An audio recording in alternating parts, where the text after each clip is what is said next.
یار یہ جدھر جاتے ہیں سوال معلوم ہوا ہے کہ چاند میں آپ کی تصویر آ رہی ہے، کیا سچ ہے؟ وہ کل خبری والوں سے ٹیلی فون پہ بات ہوئی، وہ کہہ رہے ہیں ہم مان رہے ہیں کہ تصویر کسی کی آ رہی ہے، لیکن بے نظیر کہہ رہی ہے کہ میرے والد کی ہے، اور الیاس دعوت اسلامی والے کہہ رہے ہیں کہ الیاس قادری کی ہے، اور تمہارے لوگ کہہ رہے ہیں تمہاری ہے، ہم کس کی خبر دیں؟ یہ ان سے بات ہوئی ہے، کل کی بات ہے۔ اب راس وال ہے ضرور تصویر ہے، لیکن تھوڑا سا انتظار کرو نا۔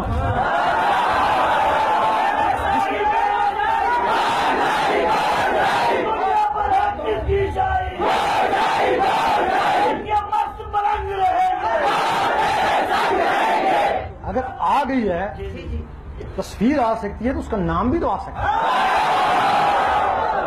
پھر وہ تصویر آ سکتی ہے تو اس چہرے سے مل بھی سکتی ہے نا، پھر جس کو سب کہیں گے سب کو ماننا ہی پڑے گا نا۔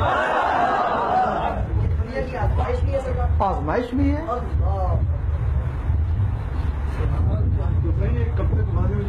اللہ ہی جانتا نہیں۔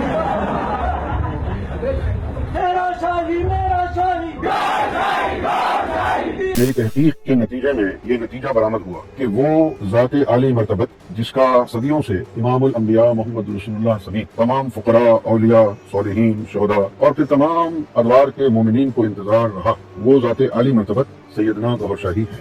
میں نے اپنی آنکھوں سے سیدنا گوہر شاہی کے شانوں پر مہر مہدیت دیکھی۔ سرکار کے جو ناخن ہیں تھم کے، ان کے اوپر اپنی ظاہری آنکھوں سے ایک کے اوپر آیت الکرسی لکھی ہوئی دیکھی، دوسری پہ سورہ یاسین لکھی ہوئی دیکھی۔ سرکار گوہر شاہی کے گھٹنوں پر اس میں ذات اللہ کھال میں کھدا ہوا جس سے نور کی شعائیں نکلتی، سرکار کے سر کے تالو پر سورہ رحمان لکھی ہوئی میں نے اپنی آنکھوں سے دیکھی۔ اور پھر سب سے بڑی بات یہ کہ نبی کریم، کیونکہ باطن میں بڑا شور ہے، خطرناک حد تک شور ہے کہ ہر حال میں 27 میں عیسیٰ علیہ السلام اور امام مہدی پبلکلی آ جائیں گے۔ باطن میں بڑا شور ہے۔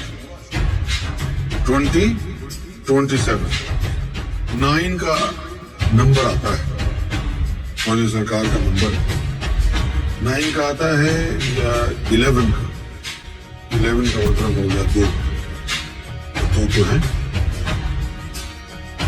شور ہے یہ۔ رمضان المبارک جو اب گزرے گا، اس میں ہم قرآن اور حدیث سے صرف امام مہدی کی بات کریں گے، اتنی زیادہ بات کریں گے کہ عام آدمی جو لوگ یہاں محفل میں شریک ہوتے ہیں ان میں اتنا اعتماد پیدا ہو جائے کہ وہ خود کو مجدد الف ثانی سمجھنے لگے، اتنا علم آ جائے۔ اور مجھے بتائیں میرے عقائد میں کیا غلطی ہے، کون سا ایسا ثبوت ہے کہ جس سے آپ مجھے ثابت کر سکتے ہیں کہ میں یہودیوں کا ایجنٹ ہوں یا عیسائیوں کا ایجنٹ ہوں؟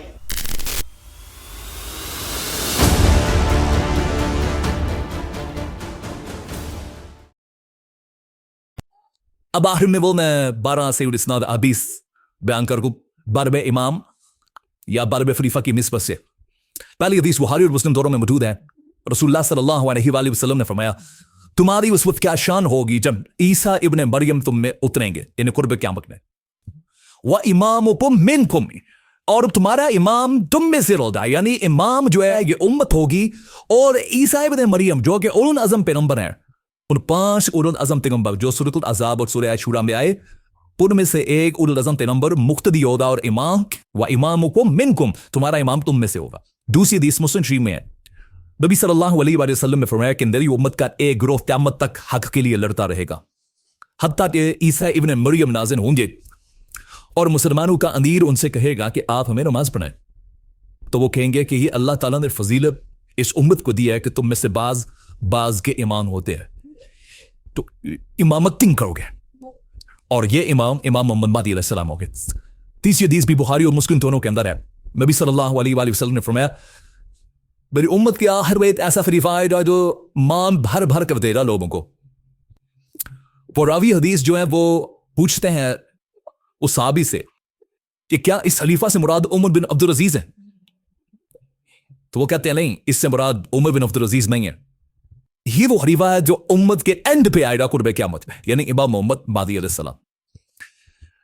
ایک اور تفصیلی حدیث ہے المستدرک الحاکم کے اندر موجود ہے.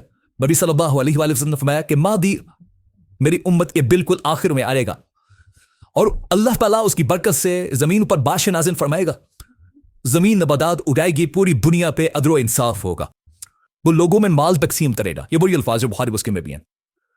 مویشیوں کی ریل پیل ہوگی اور اسلام کا فلبا ہو جائے گا. پھر وہ 8 سال تک دنیا میں رہیں گے اور پھر دنیا سے تشریف لے جائیں گے.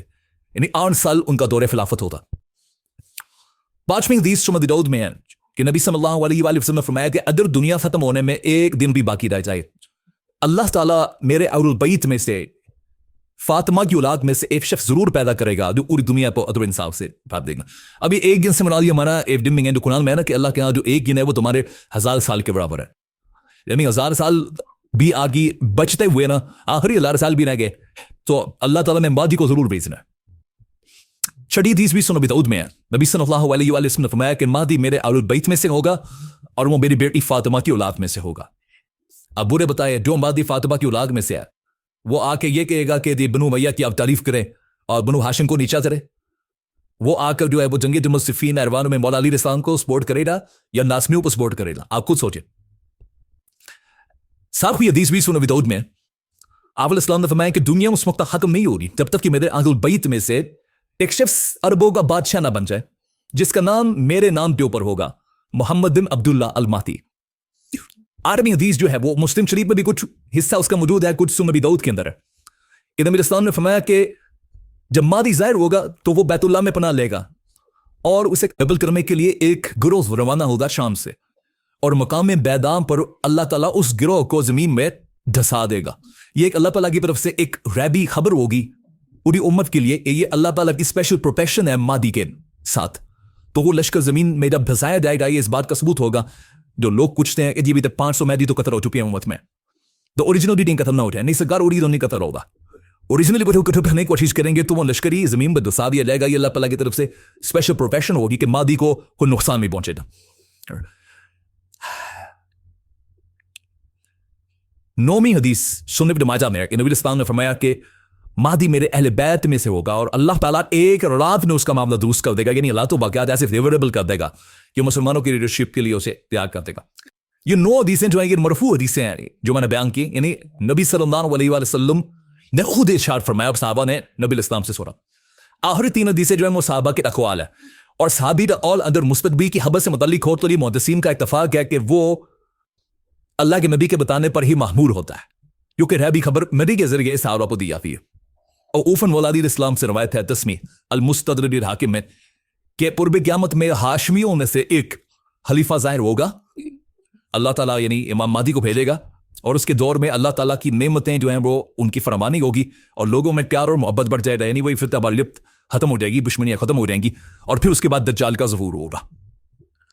11 نمبر حدیث کی بنے بعد سے موقوفن ہے مصنف ابن ابی شیبہ کے اندر. وہ کہتے ہیں کہ ہم اہل بیت میں سے ایک نوجوان ظاہر ہوگا قرب قیامت میں امام مہدی اور اس پر بہت زیادہ فتنے مائز ہوں گے لیکن اللہ تعالیٰ اسے تمام فطروں سے محفوظ رکھے گا. یعنی اللہ تعالیٰ کی ریبی تائید ہوگی. اور پھر ابن عباس کہتے ہیں کہ وہ اہل بیت کا نوجوان اس امت کے معاملے کو سیدھا کر دے گا, جو ٹیڑے راستے پر ہوگا ان کو بالکل سیدھا کر دے گا. اور 12ویں اور آخری موقوف روایت صوبان سے ہیں جو نبی اسلام کے آزاد کردہ غلام ہیں. یہ بڑی مشہور روایت آپ نے سنی ہوگی مسند احمد میں اور المستدرک الحاکم میں. جب خراسان سے کالے جھنڈے آتے ہوئے دیکھو تو ان کا استقبال کرنا, ان میں اللہ کا خلیفہ مہدی ہوگا. یہ 12 احادیث امام محمد مہدی علیہ السلام سے متعلق اور جو ضروری گفتگو تھی میں نے اس حوالے سے کر دی. ہم تو صرف جو اہل سنت کا عقیدہ ہے وہ پبلک کے سامنے رکھیں گے امام محمد مہدی علیہ السلام کے حوالے سے 12 خلیفہ یا 12ویں امام اور ان کی جو عزت اہل سنت کیا ہے تاکہ یہ پتہ چلے کہ یہ کوئی سنی شیعہ تفریق سے متعلق پرسنالٹی نہیں ہے بلکہ یہ سنی شیعہ اتحاد کی علامت ہے. امام محمد بن عبداللہ المہدی رضی اللہ تعالیٰ عنہ وعلیہ السلام. اللہ تعالیٰ اگر ہماری زندگی میں وہ آئیں تو ہمیں ان کا ساتھ دینے کی توفیق عطا فرمائے.